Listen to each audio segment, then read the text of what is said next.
कांवड़ यात्रा के दौरान पहचान अभियान चलाने की घोषणा करने वाले स्वामी यशबीर महाराज को उत्तराखंड पुलिस ने हरिद्वार में प्रवेश करने से रोक दिया।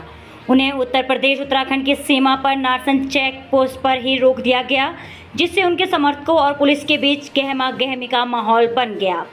स्वामी यशबीर महाराज ने ये घोषणा की थी कि ये कांवड़ यात्रा को लेकर उत्तराखंड में भी होटलों और ढाबों पर पहचान अभियान चलाएंगे। उनका ये अभियान उत्तर प्रदेश के कई जिलों में पहले ही चल रहा है। हरिद्वार में भी इसी तरह के अभियान की शुरुआत करने का उन्होंने ऐलान किया था। उत्तराखंड में कांवड़ यात्रा को लेकर पहले से ही कड़े नियम और सुरक्षा प्रोटोकॉल लागू है। स्वामी यशबीर महाराज ने धामी सरकार की जमकर तारीफ की और कहा कि धामी सरकार ने कांवड़ यात्रा को लेकर जो फैसला लिया है वह उसकी तारीफ करते हैं और जो लोग नाम बदलकर कांवड़ यात्रा में दुकानें लगा रहे हैं उन पर सख्त कार्रवाई होनी चाहिए, क्योंकि ऐसे लोग थूक जिहाद और मूत्र जिहाद के नाम पर सनातन धर्म को धोखा दे रहे हैं। उन्होंने भारतीय किसान यूनियन की राष्ट्रीय प्रवक्ता पर भी टिप्पणी करते हुए कहा कि वह कांवड़ यात्रा को लेकर जो बयान दे रहे हैं वह उचित नहीं है। मुजफ्फरनगर में हुई घटना को लेकर भी उन्होंने कहा कि उस घटना को गलत रूप से प्रचार प्रसार कर भ्रमित किया गया है, जबकि उस रेस्टोरेंट पर काम करने वाले मुस्लिम ही थे। हरिद्वार में अपने सनातन धर्म के जो दुकानदार है, खाद्य पदार्थ की दुकानें, उनकी दुकानों पर ओम का झंडा भगवे रंग का और भगवान वाराह का चित्र लगाने के लिए जा रहे थे। पुलिस प्रशासन ने यहाँ उत्तर प्रदेश और उत्तराखंड की जो सीमा है, नारसन पुलिस चौकी, वहाँ रोक ली। कहा कि नहीं जी, आपको आगे नहीं जाने देंगे।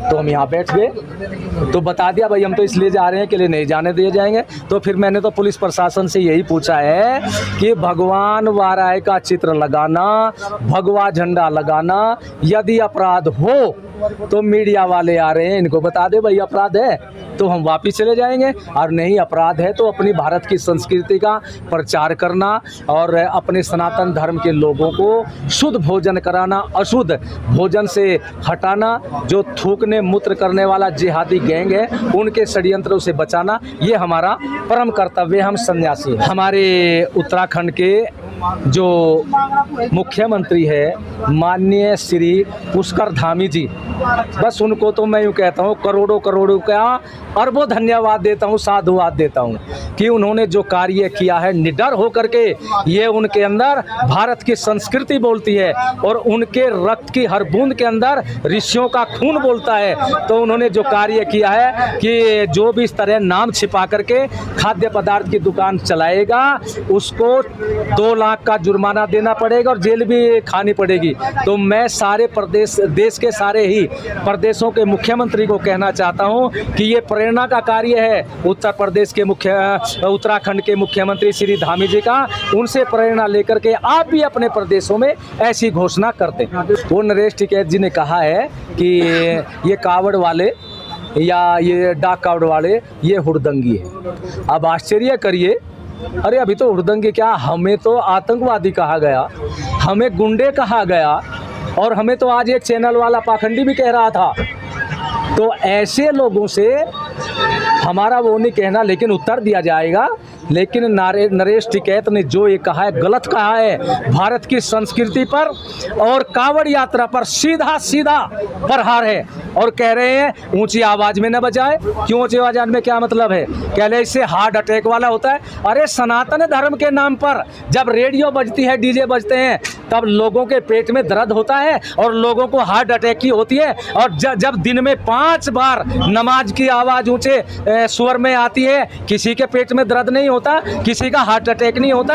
और रमजान ये मुसलमानों का होता है, सनातन धर्म के लोगों का नहीं होता। लेकिन रमजान के समय पर 2 बजे जब रेडियो बजनी प्रारंभ हो जाए, अब तहरी का समय हो गया है, उठिए भोजन बनाइए, तब नहीं किसी ने कहा रे हमारी नींद हराम कर दी। तो आज जो ये कह रहे हैं ये हुड़दंग है, ये बड़ी ही सोची समझी रणनीति है। लेकिन हम सनातन धर्म के लोगों का ऐसे अपमान नहीं होने देंगे। और आपके चैनल के माध्यम से नरेश टिकैत जी से मैं ये कहना चाहता हूँ, निवेदन करता हूँ कि आज वो घोषणा कर दें कि जो उनकी अंतरात्मा की आवाज़ है कि सनातन धर्म के लोगों के भोजन में थूकने मूत्र करने वाला जो जिहादी गैंग है, मैं उस जिहादी गैंग के साथ हूँ। और मैं आज घोषणा करता हूँ उत्तराखंड की इस पवित्र भूमि से, ऋषियों की इस भूमि से घोषणा करता हूँ कि सनातन धर्म के लोगों के भोजन में थूकने मूत्र करने वाला जो जिहादी गैंग है, हम उस जिहादी गैंग के बिल्कुल खिलाफ है और संघर्ष करते रहेंगे। हमारा ये क्रांति का मार्ग प्रारंभ हो चुका। ये क्रांति है, कोई साधारण काम नहीं है और ये क्रांति पूरे भारत में फैल चुकी है। अब सनातन धर्म का कोई भी इन जिहादी गैंगों का थूकने मूत्र का अशुद्ध भोजन नहीं करेगा। मैंने पहले दिन कह दिया था, पैंट उतारने की जो घटना है, मारपीट की जो घटना है, ये झूठी है। एक मुस्लिम पत्रकार वहाँ पहुँचा, उसने कहा इसको नया मोड़ दे दे, हिंदू मुस्लिम दे दे कि क्या कहूँ, अपना नाम गोपाल बता। उसने गोपाल बता कि अपना नाम ये बताने के बाद ये को मेरी पैंट उतारी गई, मेरी पिटाई हुई, तो ये सारा मीडिया वालों को दे दिया। अब मीडिया वालों को सत्य से कोई लेना देना नहीं होता। मीडिया वालों को तो चटपटा चाहिए, और चटपटा चाहे वो जो है भोजन करने वाले को, चाहे वो हानिकारक भी हो, वो उसे ही खा लेते हैं। तो मीडिया वालों ने यही चला दी, लेकिन उन्होंने ये नहीं कहा जिस समय ये घटना बताई गई राष्ट्रीय स्तर की मीडिया हमारे साथ थी। अरे अगर ये घटना होती पीटने की, कपड़े उतारने की, पैंट उतारने की, तो मीडिया के जो कैमरे हैं उसमें कैद होते ना, कैद जैसे आप यहाँ हमारी हर बातें आप कैच कर रहे हैं, लेकिन वो नहीं बताया किसने, बस उसका वही दिखा दिया। लेकिन हमने कहा ये झूठी खबर है। और फिर जो आप जैसे समझदार मीडिया वाले थे, उन्होंने कहा भाई महाराज जी की बात में दम भी तो हो सकता है। उन्होंने हमने कहा ये गोपाल नहीं है, इसका नाम उस समय हम अब्दुल था, अब्दुल के दो नाम हैं, अब्दुल और एक मुजम्मर, क्या ये है, और ये मुस्लिम है और बजहेड़ी बागोवाली का ये रहने वाला है। उस होटल से थोड़ी दूर पर वो गांव पड़ता है। तो वे वहाँ पहुँचे और पहुँच करके जब उसके पास पहुँचे, जब उसने बताया क्या जी देखो मैं तो मुसलमान हूँ, हिंदू नहीं हूँ, तो कहते हैं गोपाल क्यों बताया? अगर मेरे तो वहाँ होटल वालों ने उन्होंने ये कहा था, तो गोपाल बता कि तेरी पैंट उतरी? क्या नहीं, मेरी पैंट तो नहीं उतारी गई। तेरी पिटाई? क्या नहीं हुई। फिर ये को कहा अगर जी मुझे तो उन्होंने ही गुमराह कहा था और उनके अनुसार मैंने कर दिया। अब चैनल वालों को पता लगा और अब उसके उन पैंट उतारना पीटने वाले जो योजना बनी थी उनकी, वो विचारधारा, उसके खिलाफ देश के सेकुलरवादियों को भी एक पॉइंट मिल गया था